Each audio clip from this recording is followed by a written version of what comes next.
The Darce choke is a submission executed from the front headlock position. It involves encircling the opponent's neck with the crook of one's arm, while the other arm wraps around the opponent's arm and applies pressure against the neck, leading to a tap or unconsciousness. The Darce, on the other hand. Here we go. Hit that opening bell, because ladies and gentlemen, we are live for UFC Fight Night from the desert.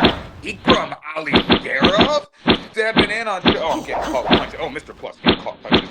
Stepping in on short notice for Khamzat Chimaev. Here we are, ladies and gentlemen. We got to break down this card. I'm with my guy, Slick Montana, Mr. Plus Money whenever he wakes up from the Shadow Realm, and my guy Cal on the ones and twos doing his thing. Let's break down this Fight Night card, guys. Ikram, the prospect, moving from what's supposed to be tonight's fight card. We're filming this a week early for you guys, getting these takes out, to next week in Saudi Arabia, taking on Robert the Reaper Whittaker, perennial title contender, Mr. Number One contender forever, right? So what a switch up there, and what an interesting card. We don't have reactions quite yet from last week because, like I said, we're here early. But Mr. Plus, how we feeling live from the desert with this main event switch up? Biggs, live from the desert. One of my favorite fighters fights on this card. But yeah, what a switch up. We were all excited to see Khamzat Chimaev. And dude is ill, very deathly ill, they say. That's crazy. Dude gets sick all the time. So weird. But I am excited that Ikram Aliskerov, however they say it, stepped up. This dude, nobody wants to fight this guy. Robert Whittaker was the only one that would take it. So I'm actually jazzed. I'm pumped. Robert Whittaker is an absolute career gangster. He is the guy that will fight anyone, anytime, any place, and you got to respect it. And Ikram, funny storyline you might mention with Khamzat.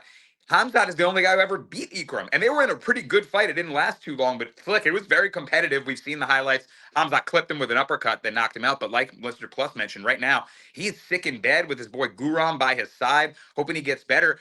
Yeah, he almost died from COVID during the pandemic. I mean, like Mr. Plus said, guy gets super sick. Ikram stepping in his place. Well, what else are you looking at on this card from Saudi Arabia? Honestly, man, I really want to see how Sergey bounces back off that lockout loss to Aspinall, man. He was a fan favorite. I bet on him every fight except the Aspinall fight. So I'm honestly just can't wait to watch him fight. And honestly, Volkov brings a lot of good action to the octagon too whenever he fights. So it's going to be a good fight, what I would want to see. Absolutely. Sergey Pavlovich, the guy that I was calling modern day Ivan Drago before he got stopped by Aspinall, looking to bounce back and, yeah, taking on a veteran in the heavyweight division, kickboxing, sharp Alexander Volkov. That's a great fight. And let's get right into some picks and plays, guys. And, man, these buses have been straight cashing. So I'm all aboard. I got my bus pass, and I'm going about the Mr. Plus Parlay Bus. He's got three fighters to put together. You got plus 190 on this one. I'm liking it. Tell me which three fighters you like on this card, sir. All right, boys, let's jump back into another Mr. Plus Parlay Bus. Get ready to cash again. No, well, I hope so. Fingers crossed here. Let's jump into the first fight. I love this guy, Rinat Fakhretdinov, fighting Nicholas Dalby, who is kind of a dog. I mean, we just saw him beat Bonfim, another fan favorite that got whooped, and he did it very convincingly, right? KO'd him, I think. That Rinat Fakhretdinov, though, is a monster. I love him. He's gonna be our first leg. He's a grappling machine. I think he's gonna be able to control this fight, bring it where he wants, and his striking's not bad either, man. He is a dog. He's got sharp elbows in the clinch. He's a bad man. I like Rinat Fakhretdinov for the first leg of the Mr. Plus Parlay Bus. And let's jump right into leg number 2. Shara Magomedov fighting Joelton Luderback. Oh, man, who is this Luderback guy? I feel like I've seen him once before. I mean, he's got 50 fights. I probably have seen him, but it looks like he's coming up in weight to see Shara Magomedov. So we're talking about a bigger prospect. This is Magomedov all day. They're setting him up for a victory here. And yeah, he's one of those guys who's really not very known, but he did beat Bruno Silva by decision. It was a close fight, closer than we wanted it to be. But this is where they set him up to become some sort of UFC Russian superstar, like they love to do. Another Dagestani fighter, right? So that's leg number 2. And then we're going to finish it off with one of our favorites. You were just talking about him, Slick. Sergey Pavlovich. Man, I bet on this guy every fight ever, including the Tom Aspinall loss. So he owes me a little coin. However, I hit him at plus money. I think it was, who did he knock out before that? Was it Curtis Blades? I forget who it was. Yeah, Curtis Blades. I was all over that. He was plus money. We took him by knockout. Oh man, I love Sergey Pavlovich. And believe it or not, even though he's 6'3", facing the 6'7" Volkov, he has a 4-inch reach advantage. He's got long, super long, lanky arms and power. This guy is he's probably one of the fastest heavyweights next to Tom Aspinall. And man, I'm very, very excited. So put those three together, and you got yourselves a beautiful Mr. Parlay Bus. Let's just run them down real quick again. Renat Fakhretdinov. We're going Shara Magomedov, and we're going Sergey Pavlovich. A little bit tougher on the name pronunciations with this card. The Mr. Plus Russian Parlay Bus, but I gotta like it. I mean, how do you dislike that? Especially in Saudi Arabia, right? These kind of countries closer to that side of the world, leaning towards those fighters sometimes. Shara Magomedov, Slick the Pirate, the one-eyed guy. Kickboxing skills, Russian kickboxer, not the Dagestani grappler. What do you think of him in this fight, Slick? Yeah, like I was telling y'all earlier, the guy that he's fighting is actually pretty good. But the one thing that I was concerned about him is that when he gets tired, he just becomes so predictable. And we see Shower, man, even in that second and third round, where a lot of times he never really went to, he still had that power, man. Like he was hurting Bruno Silva, a guy that wasn't even getting hurt from Alex Pereira. Alex Pereira couldn't even hurt him. And Shower Magomedov with those kicks, that unorthodox style, man, just gonna be too much, I think, for this newcomer. I think he'll be a force to be reckoned with if he has a full training camp. But Shower is real wrapped up in this training camp, I heard.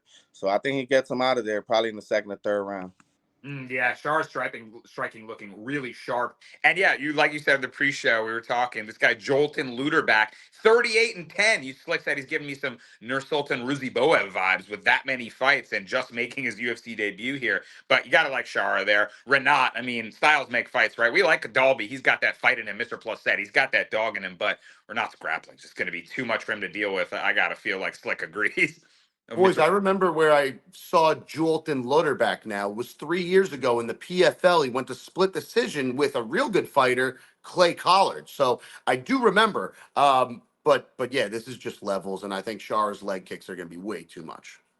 Very interesting. Yeah. Split decision with Clay Collard must mean he's got some boxing skills before he can go the way with Clay. But yeah, Renat Slick. I mean, Renat's been dominating fools, right? The grappling's just going to be overwhelming to Dalby. What are you thinking about that one? Yeah, man. Like I was one of the probably not the only person, but one of the most guys that was real high on Renat in that Brian battle fight. That I knew that this guy was not gonna get nowhere near to minus 200 odds after that. And the one thing that really concerns me about Dalby is just that he's used to getting people basically getting rid of taking advantage of people's gas tanks. And Renat has shown that against Dos Santos that he does get tired in that third round. But the difference between Dalby and Dos Santos is that Dos Santos also has a gas tank in that third round with the power. Dalby, I think he finished like four fights by knockout, 6 fights by knockout, and like his 20 something fights and his 20 something wins. I'm just not too high that Renat can't win those first 2 rounds and not get finished in the third.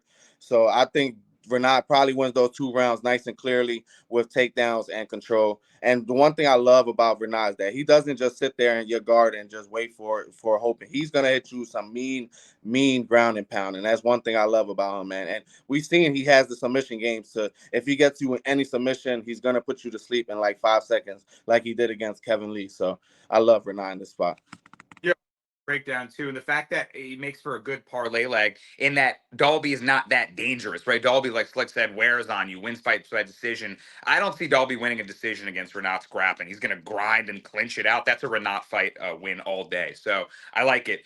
And Sergey Pavlovich, Mr. Plus, had to bring this to the fray. Man, this is a banger here against Volkov. I was in the building at Madison Square Garden when my favorite fighter, Tom Aspinall, touched him up. The speed was too much, so he's looking to come back, and he's fighting an older guy in Alexander Volkov now. We've yet to see Pavlovich's wrestling in the UFC. He's talked a lot about, hey, you see my powerful striking. I could put people on the floor and dominate. Slick, do you think the wrestling boots come out at all, perhaps, in this fight? Honestly, I think Pavlovich could win this fight within the first 3 minutes of the first round, because I already think Volkov is coming in here with a losing mindset. Like he's already been out in like the media saying that he wasn't even trying to fight Pavlovich.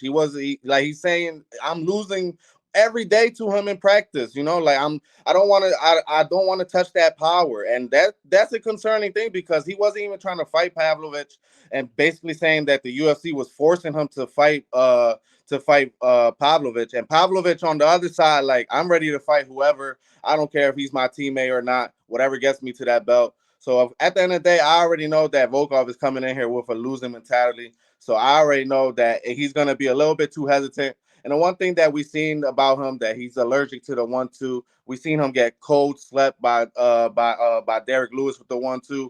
We've seen Gon hit him with a couple 1-2s clean. Just not, Gon really don't have that touch that Pavlovich has. So I think Pavlovich, him having a reach advantage, is just going to deter Volkov, that's used to getting his jab really implicated in the fight. And Pavlovich has a huge, huge power in his jab. So I think he's just going to jab him up. Next thing you know, he hits him with a right, gets him down. And I don't even think he's going to flatline him. Probably just a couple hits, like against Curtis Blades. Once he's down there, the ref's not going to let him take too much damage. So I think Pavlovich gets him out of there early. So give me Pavlovich. Yes, sir. We love the Parlay Bus, sir. Mr. Plus, we're riding all along. And in fact, I'm going to come at you with a play a little later that's not too different. Slick plagiarized me this week. Did you find my notebook? The 1-2. That's my favorite point you made, and it's open against Volkov. But I plagiarized Slick last week. This week, he must have found Pun's rhyme book. All right, speaking of which, it's time for the Slick Report. And we are headed to an underdog that you need to know about. This is a very interesting fight. Wider line than I would have expected. I'll let Slick take it away. Who are you going with for your report this week, sir? Yeah, man, I'm going with Daniel D-Rod Rodriguez, man. Like you just said, the line is just way too out, like way too. I would have thought this line would be like minus 110, honestly, minus 120 each side, because, of course, Gastelum has been a little bit more active than D-Rod. D-Rod has been. But the one thing, I actually follow D-Rod on Instagram, and the one thing I love about him is that he's always going to different places. He's been going to Thailand to fight at Tiger Muay Thai with those guys. He's been going to Factory X to go work with those guys, and the injuries don't really concern me in the spot that is not gonna change his type of style of fights. He fights with that little hop on his step. That's not really too much movement. And the one thing that I know about Gastelum is that I think this is the fight that whoever has the more striking defense is gonna win. And I think D-Rod is gonna have the more striking defense in the fact that he's gonna put out more volume. He puts out almost 8 significant strikes per minute compared to Gastelum's only 4. So I know he's gonna have the volume edge. And the one thing that really deter me to D-Rod is that Gastelum has been shown that he could get hurt on the feet. D-Rod, for all we know, he has way more defense in the fact that he doesn't really get hurt. I think he had got hurt one time by Ian Gary with a wondrous head kick that a lot of people don't never thought Ian Gary was going to throw. And I just think it's a good spot for a comeback fight for him, man. Gastelum is going to give him opportunities with his striking defense. I just think this is going to be a fight standing up on the feet, because I think if Gastelum even tries to go to the wrestling, D-Rod has shown that he has great get-up game, great takedown defense, and the fact that he doesn't settle on the floor. So I think it's a good spot for D-Rod, man. Plus 200, I'm going to take a snap at him for the Slick Report. Give me D-Rod money line. I am not mad at it. Plus 200 feels wide. Mr. Plus, I mean, last fight, these guys are both coming off losses, right? And they both need a big win. Sean Brady absolutely worked Kelvin Gastelum in his last fight. He lost by Kimura late in that fight. And like Slick alluded to, Ian Gary head kicked the shit out of D-Rod in his last fight. It was a tricky look. I think styles make fights in that one, and D-Rod was overmatched by that style. So much different stylistically against the hard-nosed veteran boxer Gastelum. But yeah, he's looked very hittable lately and been susceptible to damage. So I wonder, which way is this going in your heads, Mr. Plus? Do you think D-Rod, the dog, is getting this done, or is Gastelum going to...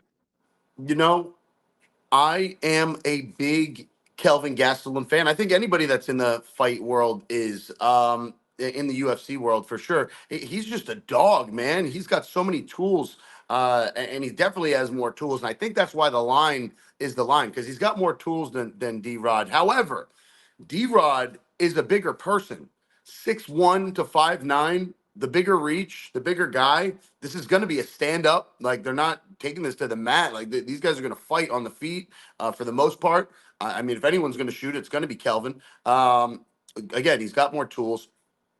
I kind of lean the dog just based on the line. I don't like how wide it is. This should be more of a pick 'em. And based on value, I do lean D-Rod's way. However, this isn't one I'm going to put a lot of chips on. I'm probably going to throw a unit on the dog. And no parlays here. Just hope D-Rod gets the job done. When D-Rod goes up against bigger guys like Ian Gary's a little bit bigger than him, yeah, it was tough, man. But Kelvin Gastelum's a little smaller than him. I think he's going to be able to keep his range, keep this on the feet. That's where he wants it. Slick talked about the volume. I could see a decision win because these guys are both dogs. I could see this going to the end. As much as they could both finish each other, I see this going to the end. And I see it being a D-Rod. Could be split or unanimous decision. Very interesting. Maybe I'll look at the over on rounds when round props come out. But yeah, I think it's going to be a good scrap. Both these guys, veterans in the game, and 37 years old for D-Rod, but Gastelum 32, but an old 32. He's had a lot of UFC fights. He's taken a good deal of damage. So the age, in my mind, kind of equivalent for that reason. And yeah, man, I'm really excited. D-Rod's got grappling of his own, although he did lose to Neil Magny by Darce choke. Shout out the Darce 2 fights ago. He does have submission game of his own if it does hit the mat or if they do clinch up and get in some grappling exchanges. I think wherever the fight goes, it's going to be competitive, so I'm not mad at Slick's shot. I'm a plus 200 dog. All right, guys, it's time for your Brasco breakdown. And I'm going to make this one very simple because Mr. Plus and Slick already gave you great takes. I'm just going to add some of those fighters together in a little safer two-leg parlay. We're going to go with Rinat Fakhretdinov and Sergey Pavlovich for a lot of the reasons that my boys already told you. Rinat's grappling game is going to be too much for Nicholas Dalby to handle. His pressure, his pace, he's grinding. In the clinch, he is nasty. That right hand is sharp, too. If that touches the chin, it can be damaging.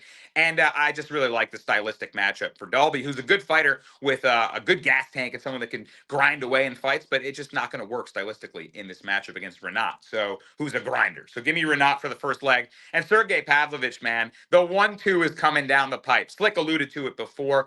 Alexander Volkov's been hit with that before by fighters, and I think at this point, he's afraid to face a guy like Sergey Pavlovich, the Russian the modern day Ivan Drago, as I like to call him, just so menacing. His presence in the octagon is similar to Alex Pereira, right? He can just kind of impose his will as he marches you down. I don't think Volkov's going to deal with that. Is he going to throw teep kicks to keep him away or try to go to his wrestling? I don't know if that's going to work. And Sergey Pavlovich has been talking about a wrestling game that we've yet to see in the UFC that I believe him about. I believe if he puts Volkov on his back, it's going to look nasty. So I kind of want to see him pull his wrestling boots out and show us some new tools.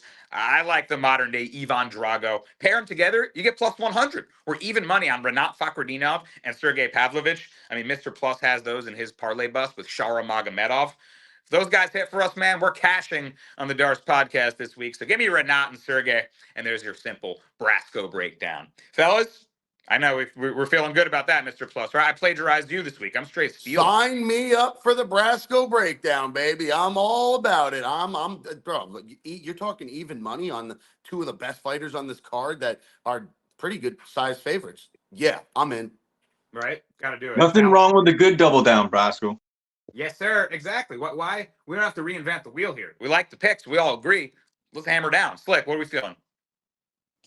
Yeah, man, I definitely love it. We've been talking real high about those two fighters. So at the end of the day, parlay together, even money, can't go wrong with that. There you have it. Unanimous decision. We love Rinat and Sergey. And that'll make it time for the dogs of the week. Let them out.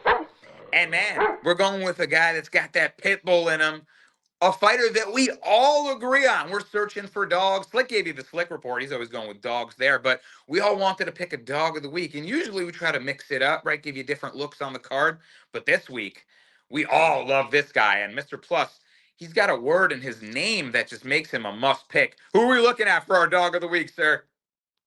One of my favorite fighters since this guy came through the Contender Series. I love this kid, Melsik Bogdasarian. But the first three letters of his name are Bag, and I think that's a sign. Listen, I know that Naimov, the guy he's fighting, is strong. He's real strong. So we're going to see if he can control the fight, or if Melzik can be strong enough, because he's strong too, and he's a little pit bull, to keep this on the feet. That's where he needs this fight. He's bouncy. He's got like a crazy, wild style. This guy will go head to head with anyone, and he just puts his head down, bites his mouthpiece, and will let his fists fly. He's got power for this division. I just like Melzik. I'm leaning his way. These guys are virtually the same exact size.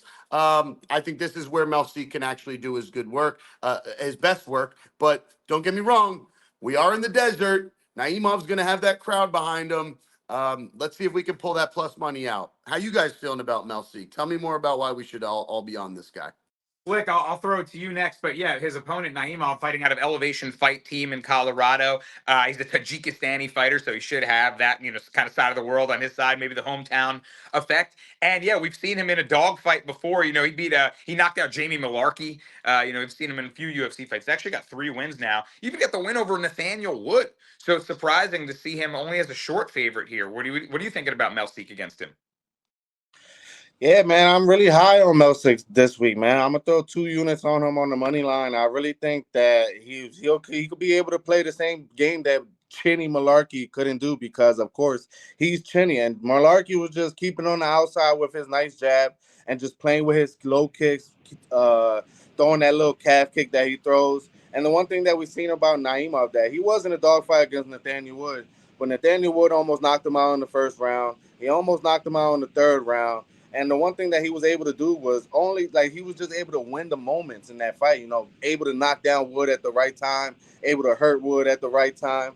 And I just don't think he's going to be able to do that against a clean, polished striker like Melzik Baldasarian that's not going to engage in no type of brawl with him. I love the way that he just goes in and out, the way that he just takes that one step in with his jab and then throws the right hand right after it real fast. And then next thing you know, he's just right out of the pocket. He never stops moving. And I think that's the one thing you have to have against a guy like Naimov. Naimov is trying to get you against the cage.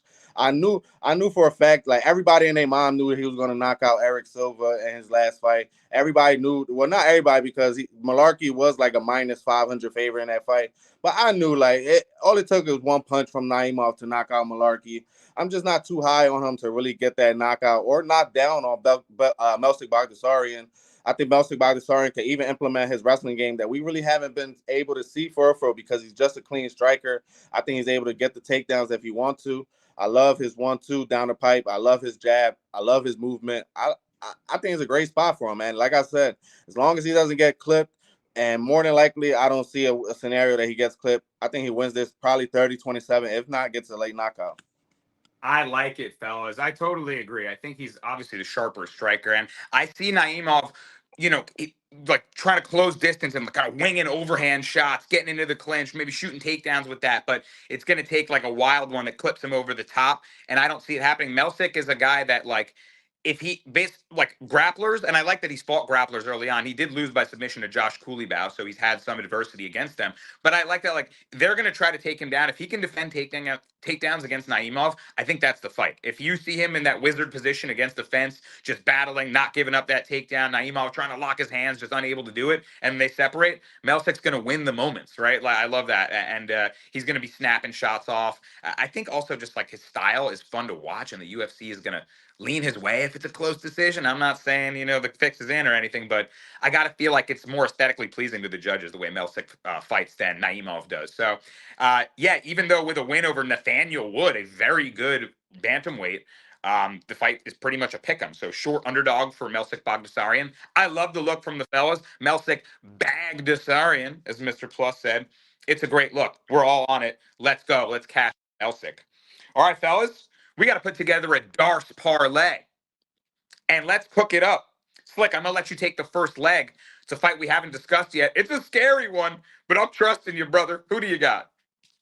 Yeah, man, I'm gonna go with Cedric Dumas in this spot, man. I understand he's been losing. I understand he got eye poked and knocked out his last fight. I understand he lost to Josh Frem, who's probably one of the worst fighters in the UFC. I just think this is the perfect opportunity for him to get a win. Honestly, this is a guy in Dennis Tululin that is 10-9. The guy is a walking punching bag. The guy does not have no, I'm talking about, as soon as he can knock on my door and I open it and I throw like a fist that scares. He gonna flinch like the Gervonta Tank Davis and Frank Martin. He's gonna flinch because the guy gets hit so many times. He got some of the worst takedown defense, and the only reason he got this fight was because he was supposed to be a walk-off to a prospect that was supposed to fight Dennis Tululin before this fight, and then now Dumas was able to hop. I'm sorry. They wanted to give Mr. Potato Guy Abu Azaitar the fight that Dumas already won against Abu Azaitar, so they was trying to give Abu Azaitar a win in Saudi Arabia, and they was going to give him Dennis Tululin. Like that was like the guy lost to Jamie Pickett. Like that's all I gotta say. Like the guy, like I don't know what to say no more. Like it's like an auto fade. The guy has nothing but one punch KO power, and he never gets the KO. I think he got the KO one time in the UFC, and it was over a bum. Kama Worthy, I think it was. And the guy's trash. Automatic fade for me. Dennis Tululin. Cedric Dumas money line.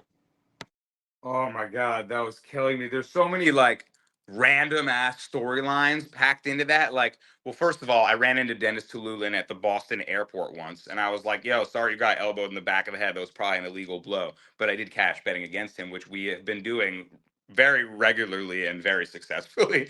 So then you got Mr. Potato Man, Abu Azaitar, trying to smuggle in potatoes to Abu Dhabi, Fight Island. That's insane. We got Cody Brundage in here. We got Jamie Pickett. Slick is bringing up name. My mind is going to explode. I can't. Mr. Plus, help me out. We are going to get spicy for the Darce parlay this week. He's going Dumas. I'm scared of that fight. First of all, what are you thinking about Dumas, the Dumas fight? I like Dumas. He's a very heavy marijuana smoker, and I really stand behind that and support that with my heart. And I'm going to get behind Dumas as well, just because he's fighting Dennis Tululin. When I think of Tululin, like his last name, I think of like literally, I in my mind, it automatically Tululin becomes some sort of metal trash can. It's a Tululin can. That's how he fights. He's just a bag. He's a walking, talking punching bag. Yes, he's a can. He's a Tululin fight. You know, it's not titanium. It's Tululin. It's a very weak can. It's the weakest of all the metals, and it breaks like glass. So I'm getting behind Cedric Dumas to get a bounce back win. That Ruzi Boev loss was pretty solid. I mean, Ruzi Boev's looking like a pretty good prospect. You know, he took that L to Joaquin Buckley, but it was a decision. He still looks like he's one of the top prospects in his division, so I'll take that loss. That's not bad. The Josh Frem loss, he got caught in a guillotine. Happens to the best of them, right? So whatever. I like Dumas. I think he's going to get it done. He's a guy that's in great shape, and again, now all you got to do is hit the Tululin can in the wrong way, and he's out of there. So we're good. Sorry, I messed up when I said that Tululin lost to Jamie Pickett. It's even worse that his only win is Jamie Pickett. Like, Yeah, that's even worse. That was good correction there. That's his only win. The Tululin can. I love that. The man said a glass trash can. It's the weakest of all the metals, the Tululin. Like there's a glass cannon, but he's not even that. He gave him the glass trash can. Oh shit! Oh, you know what? It's my turn to do my Darce like too, isn't it? I was gonna go with Renat, but since we already have him in two parlays, the Brasco breakdown and the plus bus, we're gonna skip him. We don't want him in every play. God forbid he loses. We don't want to lose all of them, right? So for the Darce this week, I'm throwing in a plus money dog. I'm going with Melseek Bag Dasarian. I just like we all talked about just a little bit ago. I think he gets it done. I'm loving this plus 105 or plus 110 tag, whatever it ends up. And the other thing I was gonna say about this fight, the Melseek one. I agree with you, Brasco. Not that Vegas is going to switch anything, but if it goes to decision, I think we're going to get it. I think all the crumb bums that don't know what they're doing in UFC that bet this sport blindly are going to see that OV in Saudi Arabia and say, oh, it's a short line. I'm jumping on Naimov. And no, you're wrong. This is a Melseek spot. I like that. I like that. Also, yeah, everyone's just gonna look to parlay the OVs, right? Just no, it's over. It's over on that side. All the Russians, all the Saudis, all the Arab fighters gonna win. Not so fast. Not So fast. Well, look, I was planning. Well, you're right. Well, I was planning on just adding Renat and hammering down. By the way, with Melsik in there, it's plus 300 if we were to do Renat. But how about I hit you with Nasrat Hakparas? What are you guys feeling about Hakparas versus Gordon? Can we? We're doing this live right now for the viewers, by the way, on the show. So you're watching it being built in front of your eyes. Let me get your takes on Nasrat taking on Jared Gordon, a guy that I like from Astoria, just down the road for me here. But Nasrat's looking in really good form. Slick. What are you feeling about that matchup? Yeah, I think it definitely Nazareth could definitely outstrike Jared Gooden. The one concern that I really have about Nazareth in the sense that he does make fights a little closer whenever he does fight these good. Like Jared Gooden is solid, you know, like he knocked out a guy, Mark Madsen, that has never been knocked out, I think, in the UFC. A guy that was real tough, real durable, and he's coming off a great win, you know. So the one concern is that this fight could be a little sweaty. But I think Nazareth could get like a 29-28, having the more volume in the fight. So I like Nazareth. Yeah, I was actually, again, in the building for that fight. That was on UFC 295 in Madison Square Garden. And I had Jared Gordon. I was like, I'm riding New York guy. Kidding me? In New York.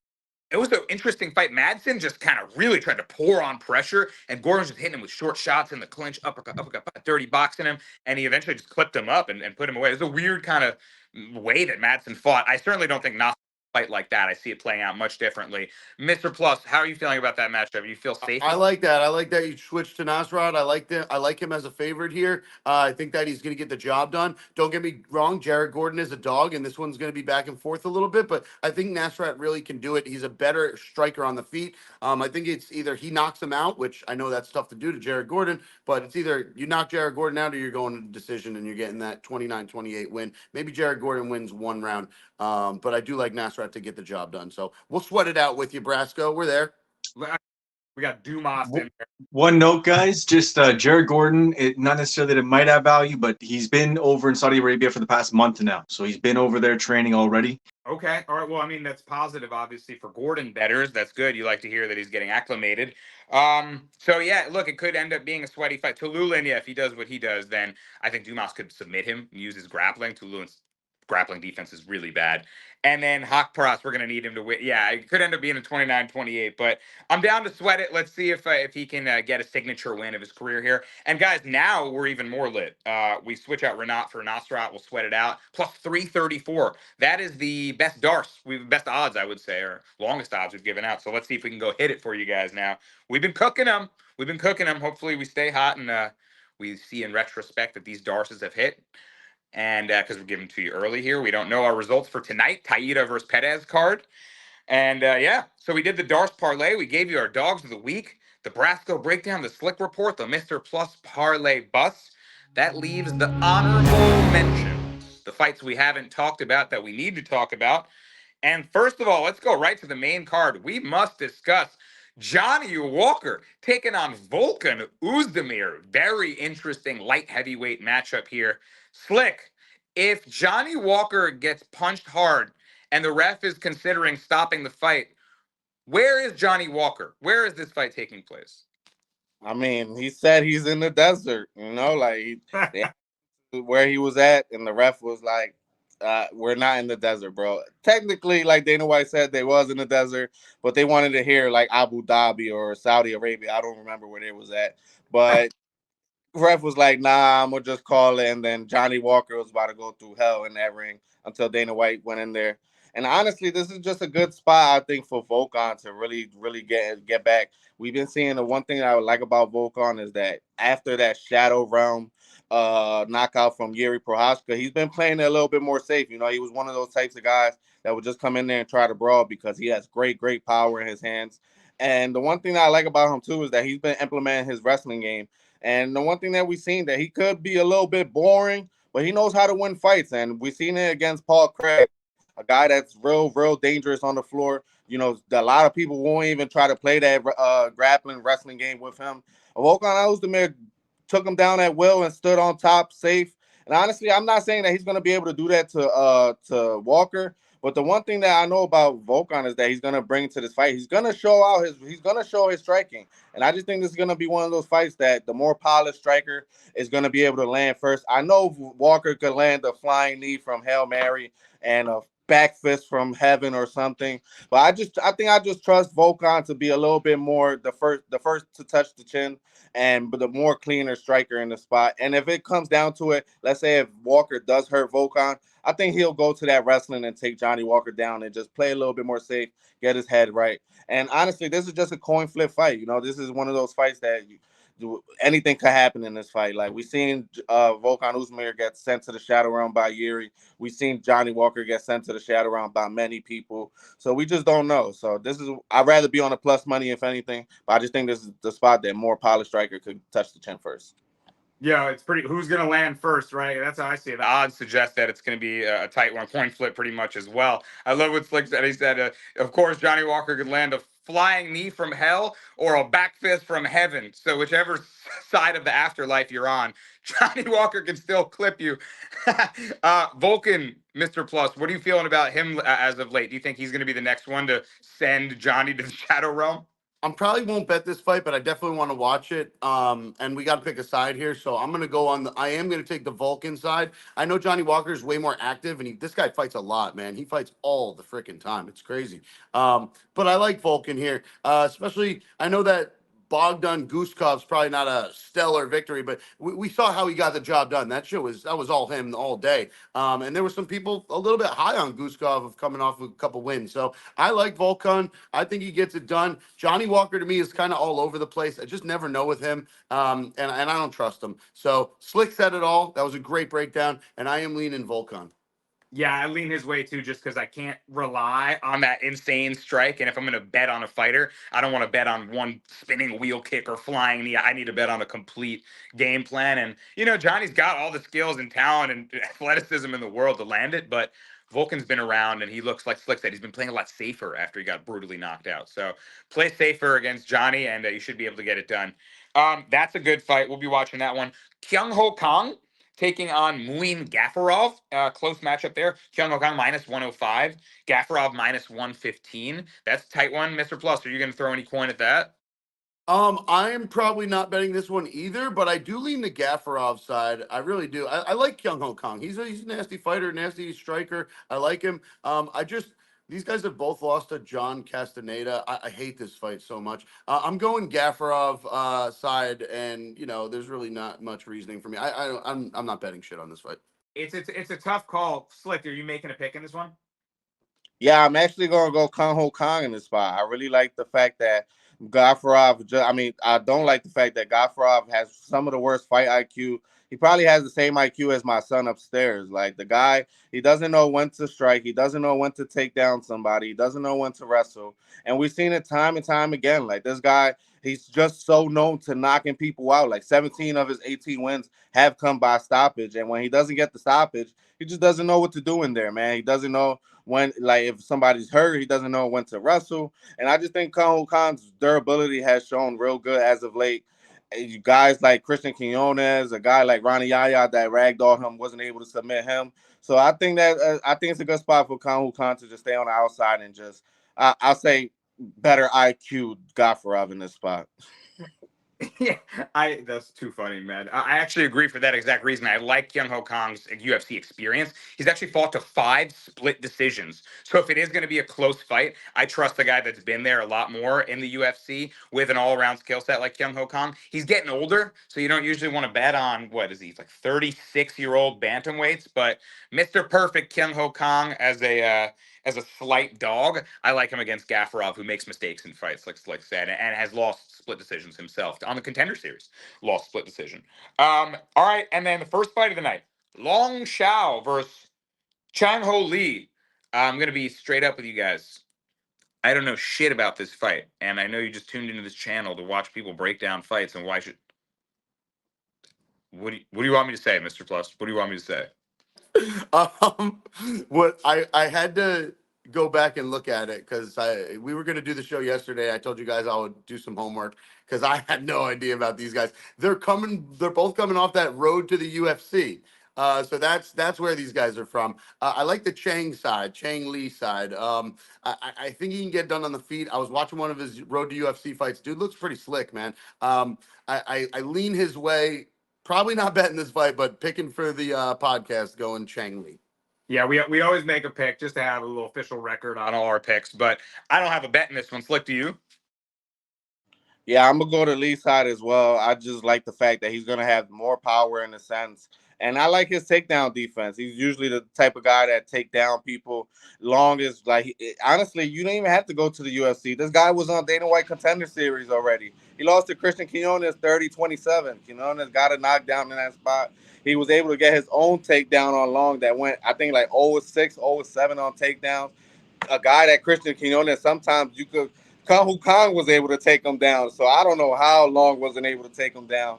I just think that Long, I think 4 of his 7 losses have come by knockout. I just don't think he has great durability against a guy like Lee that has great ground and pound. And the one thing I've seen about Long too is that he does try to pull guard a little bit, try to play that back game because he does have good submissions off his back. He does have a good submission game overall. That's really, I think that's where really most of his wins come. I think he had like 9-10 submission wins on his record out of like his 26 fights around there.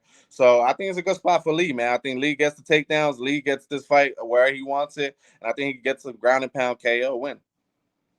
There you go. I'm riding with the fellows there. It's Lee. I'm going with him. And 26-8 is Long shot. A lot of fights. Cal, you going Lee as well? You got any insight? No, I'm just gonna tail along with you, Brasco. He said tail. Yeah, exactly, right? Just when you don't know what to do, just tail. All right, man. We did the damn thing. Another successful episode of the Darce podcast. This parlay, guys, Main event. 334, guys. Plus 334 on the Darce parlay. So gotta love that. We got to talk main event. Yeah, main event. Isn't that insane? I almost ended the show. Are you psychotic? It's time for the main event of the evening.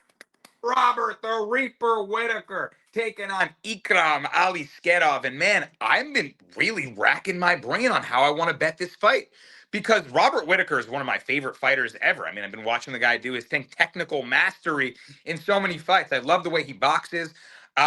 But Ikram is a super live dog, and people that don't know about him are going to get to know him real quick in the lead up to this fight when they show his skill set. His power and his boxing is nasty. His grappling skills are very real, and he's got an all-around game that could give Whittaker problems. And we see in a recent fight against Dricus du Plessis, he struggled in a number of areas against a powerful wrestler, boxer, guy who could mix up his game, right? So I don't know if I'm putting Ikram on Dricus level right there, and they're not certainly similar stylistically, much different, but talent level, I put Ikram up there with the top 5s right away. I think he's game. I think he belongs.